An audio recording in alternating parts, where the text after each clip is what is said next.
ulama, pimpinan-pimpinan di Darul Quran, Wisata Al-Quran, dan juga semua pihak, terutama dari guru-guru, dosen, uji segala macam, promotor, nyampe saya alhamdulillah resmi udah jadi dokter dan melewati sampai sidang terbuka.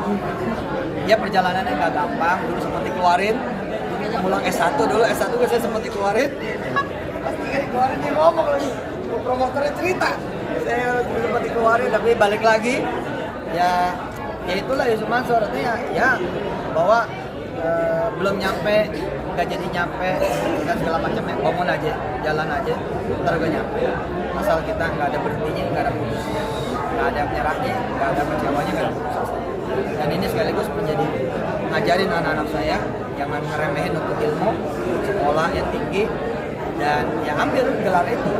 Karena ini kan juga pengakuan dari negara, bukan bisa tapi emang ada pengakuan dari negara. Alhamdulillah, terima kasih dukungan semuanya juga, jamaah, teman-teman, kerabat, masyarakat, terima kasih semua. Kita buat disertasinya berapa lama? Nah, dari mulai awal kan kita udah mulai ngajuin. Ya kurang lebih 4 tahun tadi.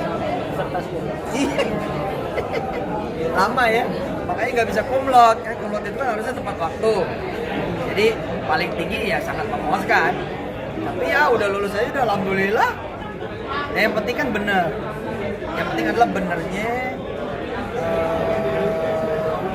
prosesnya, bukan hoax, bukan beli, bukan dikasih, bukan bohongan. Dan dukungan teman-teman masya Allah lah. Bisa membagi waktunya seperti apa nih, bisa kesibukan untuk S3 ini gitu Mas? Sebenarnya ketika kita ada tanggung jawab pasti ada waktu. Problemnya kan kita nggak menyediakan tanggung jawab, gimana ada waktunya. Dan saya memang mengambil disertasi yang gampang, yakni TKP-nya Darul Quran sendiri. Jadi kita menguji Darul Quran dari ujung ke ujung seluruh Indonesia, bahkan mancanegara, kumpulin jadi satu disertasi. Nah, karena data udah di tangan, kan gampang. Kalau disertasinya 4 tahun berarti berapa lama untuk proses pendidikannya? Nggak ada kendala apa-apa. Alhamdulillah nggak ada. Ustaz, kalau 4 tahun proses membuat disertasinya, pendidikannya berapa lama? Kalau maksudnya ininya klasikalnya, oh di cuma semester awal doang kan riset ini. Tapi saya ikuti semuanya, kuliahan ulama kan tadi diomongin nggak boleh lebih dari 25%, nggak boleh hadirnya. Nah, saya alhamdulillah 25%. Ambang batas katanya. Kan? Udah S3 Ustaz, nih. Mila tadi hasilnya 3,5. 3,5. Ya sangat memuaskan. Memang nggak bisa kumlot karena udah lewat waktunya. Kumlot tuh harus 3 tahun apa gitu. Saya lebih. Alhamdulillah. Ustaz, rencana ilmunya nih yang udah menyandang dokter nih akan diaplikasikan seperti apa sih mungkin? Oh ya, bidang saya kan bidang yang aplikatif, bukan bidang yang ngawang-ngawang. Kita dokternya dokter ilmu ekonomi yang aplikatif. Jadi ini belum sudah. Ini kan disertasi penulisan sebenarnya. Penulisan dari yang udah ada untuk dikembangkan lebih lagi luasnya. Dari sini Pak.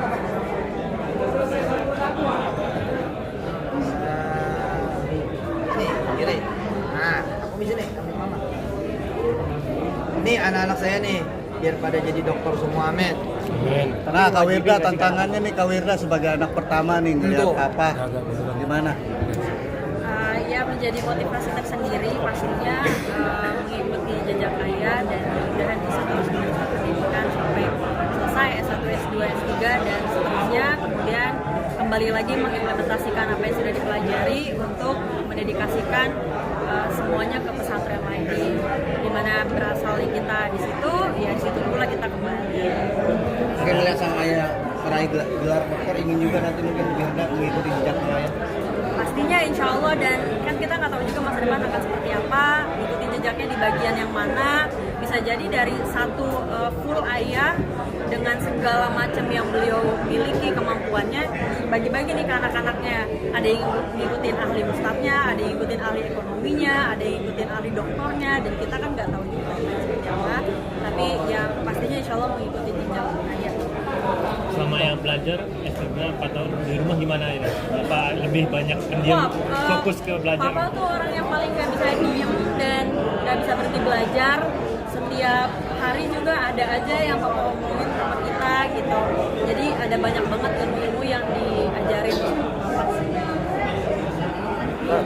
Nah, ini kan udah punya gelar dokter nih, mau membagi waktunya untuk kegiatan keagamaan seperti apa tadi?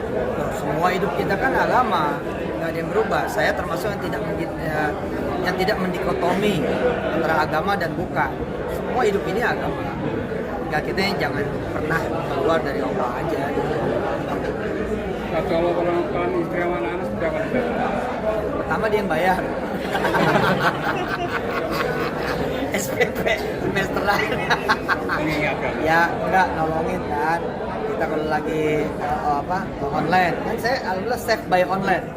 Jadi gara-gara masuk Covid, aku jadi selesai tuh. Iya itu nolong banget loh.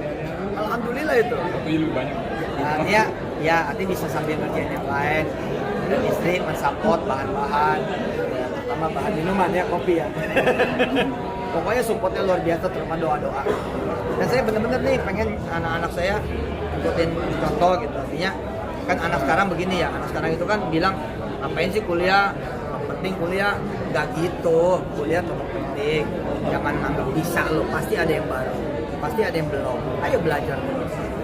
Dan Ustaz sendiri menargetkan basic anak-anak kalian harus punya keluarga. Oh, target sih enggak, cuman mewajibin dia. Ya maksudnya usaha dong, ya kan?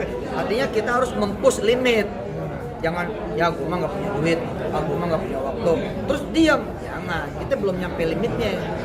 Limitin terus gitu. Udah nyampe, mentokin lagi. Ini aja saya sambil memparalelkan guru besar. Apa nih memparalelkan profesor nih. Jadi saya proses nih. Menjelang kita selesai disertasi, saya udah langsung tetap proses. Artinya saya mulai ngajar, ngurus NIDN, kemudian nanti jadi lektor kepala terus sampai kalau hitungannya sih 2028 ya semoga udah bisa jadi profesor yang bertanggung jawab secara akademisi. Dan sekali lagi ini menjadi contoh. Kan saya punya santri. Saya bilang sama santri-santri, yuk jangan. Ya buktinya kan Mark Zuckerberg sekolah lagi, akhirnya kan gitu. Terus siapa itu Microsoft, Bill Gates juga kuliah lagi kan. Artinya ya baliklah, hargai dunia kampus, hargai dunia sekolah. Sekarang emang ilmu bisa didapat dari mana saja, tapi formal negara jangan sampai. Dan ini nama gelar bilang ini adalah awal. Titik awal. Bisa dijelaskan juga. Iya, setiap kita mencapai sesuatu, sesungguhnya kita jadi nggak tahu. Itu asli itu. Oh saya ini begitu kuliah lagi, iya ya, gitu. Coba ya, saya udah tahu tentang Imam Ghazali, saya udah tahu tentang teori kopi, saya udah tahu tentang Ihya Ulumuddin. Tapi begitu saya di coaching, papa diajarin sama Profesor Abdul Ghafur Ismail, saya jadi iya ya. Bagaimana kemudian kalbu ngelit corporate, kalbu ngelit government, kalbu ngelit ekonomi, kalbu ngelit rumah tangga, kan baru.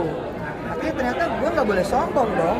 Ternyata nggak ada apa-apa. Jadi setiap kita mencapai sesuatu, pastilah itu sesuatu yang baru.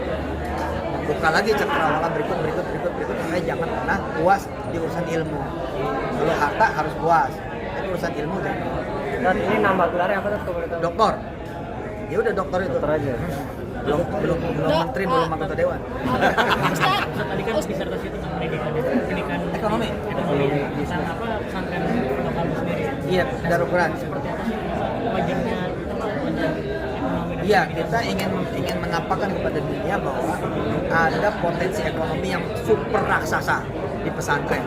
Yang kalau pesantren semuanya bangun, negara ini bakal lebih raksasa lagi. Jadi, sepertiga mungkin atau setengah kali penduduk Indonesia itu ada di pesantren. Nggak main-main bos. Artinya kekuatan ekonomi ada di sini. Bos, iya. Mulai dari celana dalam sampai atasan.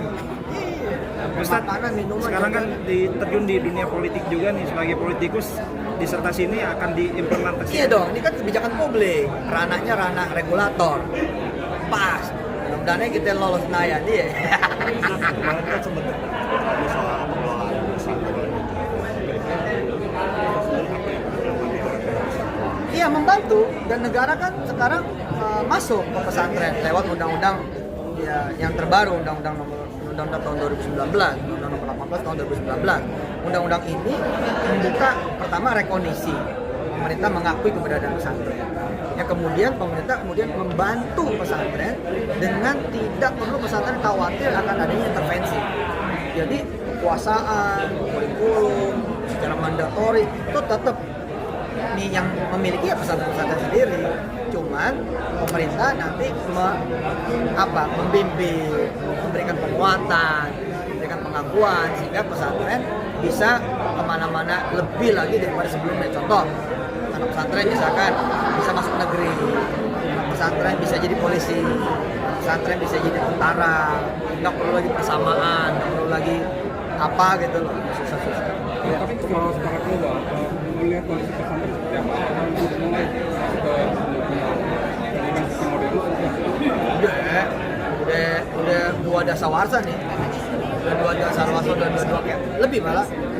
Dari ukurannya udah 20 tahun, udah masuk ke bukan cuma wajah model tapi industri, udah jadi industri. Oke. Amin. Ustaz, terakhir Ustaz, kalau misalkan prestasi nih sekarang dokter, Ustaz kan sekarang dokter Pak Ustaz. Kalau ngelihat Ustaz yang pamer gimana Ustaz? Ustaz yang pamer. Flexing gitu, untungnya seperti apa Flexing mungkin Ustaz, Ustaz? gimana tuh? Gini, mungkin kita mesti ngeliat nawaitunya, dan kita kan mesti berbaik sangka. Lihat aja nawaitunya, berbaik sangka aja. Mudah-mudahan baik gitu, kita bisa ngikutin. Kan nyontoin pinter orang ikut pinter, nyontoin kaya orang ikut kaya. Ya, mudah-mudahan bukan lagi nyontoin belagu, bukan lagi nyontoin sombong. Dan itu kewajiban kita berprasangka baik terhadap apa yang menjadi kalimat dan lelakunya orang lain, siapapun itu adanya. Modalnya adalah berprasangka baik dan kemudian melihat memang hanya baik-baik aja. Umi, melihat bisa menjadi dokter sekarang, mendampinginya dokter, mendampinginya seperti apa mungkin?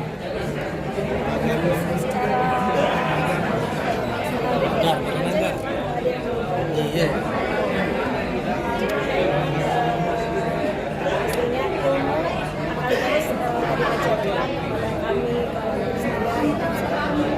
Nah, ini saya lagi S1. Ini KKN ntar malah penutupan. Iya, terus belajar, nggak ada cerita apa. Bangga nggak Umi udah jadi dokter? Kalau Wirda sendiri udah sampai mana mungkin? Oh iya sama, KKN dia sekelas nih. S1. S1, iya. Oke, udah. Ya. Yeay. Apa nih? Foto. Ya. Munduran. Abang di tengah, di bawah. Bangkun di tengah bangkun.